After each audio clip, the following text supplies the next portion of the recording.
Were Newcastle United robbed in the Champions League last night? Newcastle were away to PSG in the Champions League last night. They got an early lead through Alexander Isak, only to be pegged back in the last few minutes of the game with a late penalty being given to PSG. Mbappe dispatched it as you would expect, and the game finished 1-1. Now that currently puts Newcastle third in their Champions League group, but the problem is Dortmund have already qualified with their win over Milan last night.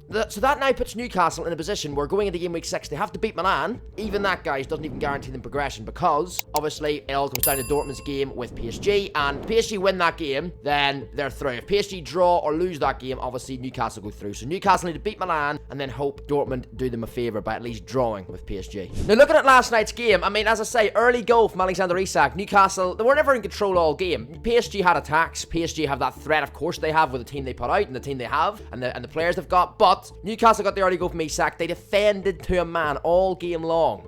Up until, and it was, as I say, the pressure was building. 80th minute, 90th minute, the pressure, you could see it was building. PSG were sustaining attacks, but now the referee last night, right, the Polish referee, he's meant to be one of the best guys. He's meant to be one of the best referees, man. I mean, you've seen him referee in big Champions League games before, Champions League final he's done before a few times, I think, as well. You know, this guy's meant to be one of the best ones, and I do think he is. But see, when he got called to that monitor last night, I thought to myself, right, and I'm not a Newcastle fan, you boys know, I'm a United fan, but you know, for the sake of football, how that livramento handball, supposed handball, was given, I will never know. The ball clearly comes off his chest and up onto his arm. I mean, how can that possibly be deliberate handball? I mean, it just does not make sense. It just does not make sense one bit. And obviously the European rules to the Premier League rules are different, and the commentators even saying last night that if that was in the Prem, it wouldn't have been given, and I do agree. But you know, the refereeing, I put it out on Twitter last night as well. You know, I've seen so many people saying, especially Newcastle fans, and rightly so, having a rant about refereeing and stuff and how bad it's getting to. If that's meant to be, he's meant to be one of the better ones. And whenever he went to the monitor last night, I genuinely thought, boys, he'd not give it. You know, this guy stands on his 2 feet. Whenever you see a referee go to the monitor and get told by the VAR referee to go and check it, usually that means that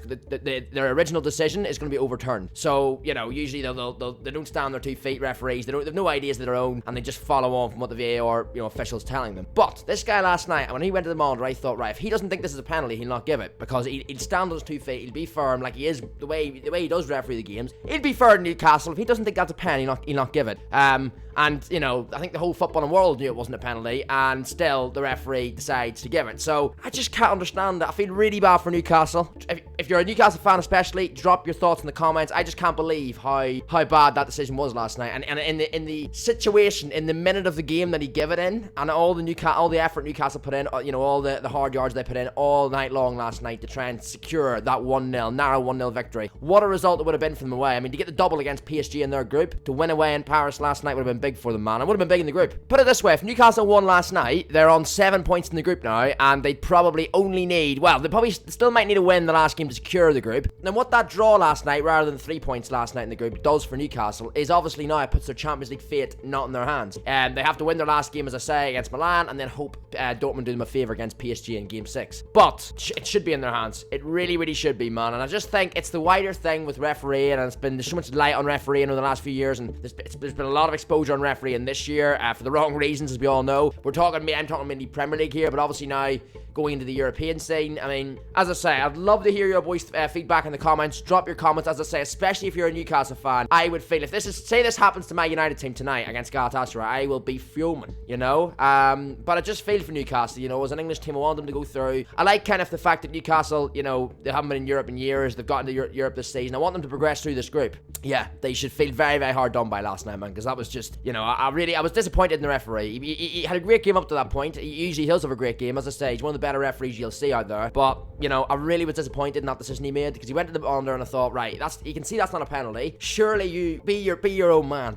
You know, don't go with the VAR official. Make your own decision. And I really thought he would, but he didn't. He didn't, and he gave the pen, and Mbappe dispatched it, and the rest is history, and Newcastle have a point. So, yeah, unfortunate for them. They could have really done with that win. But, as I say, let me know your thoughts in the comments. Drop it in the chat. But I do think that Newcastle United were robbed last night in the Champions League. If you've enjoyed today's video, boys, don't forget to hit that thumbs up button. It'll surface the video around YouTube more into people's homepages, recommendations. And if it's your first time watching the FK Sports channel, we are pushing towards that goal of 1,000 subscribers. So please do hit that thumbs up button and subscribe if you're new to the channel. Always good to get new subscribers, and get your feedback in the comments, as I say, especially if you're a Newcastle fan. let me know your thoughts in the chat. But so going forward in this channel, boys, obviously there's gonna be a lot more of these type of videos. You like topical news videos, you know, like obviously things that have just happened, like reactions to football matches, things like that there as well. So I remember a few months ago I did one for that VAR against Wolves, United versus Wolves opening day of the season, where Onana had that risque moment with the potential penalty that should have been given to Wolves. But yeah, so I'm going to be doing more and more of these topical videos, you know, whenever they happen. I'll upload them the next day. So, you know, maybe there'll be another video on this channel tomorrow if there's another massive drama in Champions League tonight. Probably will be, but we will see. But yeah, hope you boys have enjoyed. Don't forget to join the community by subscribing, and I will see all you boys in the next one, man. Peace out.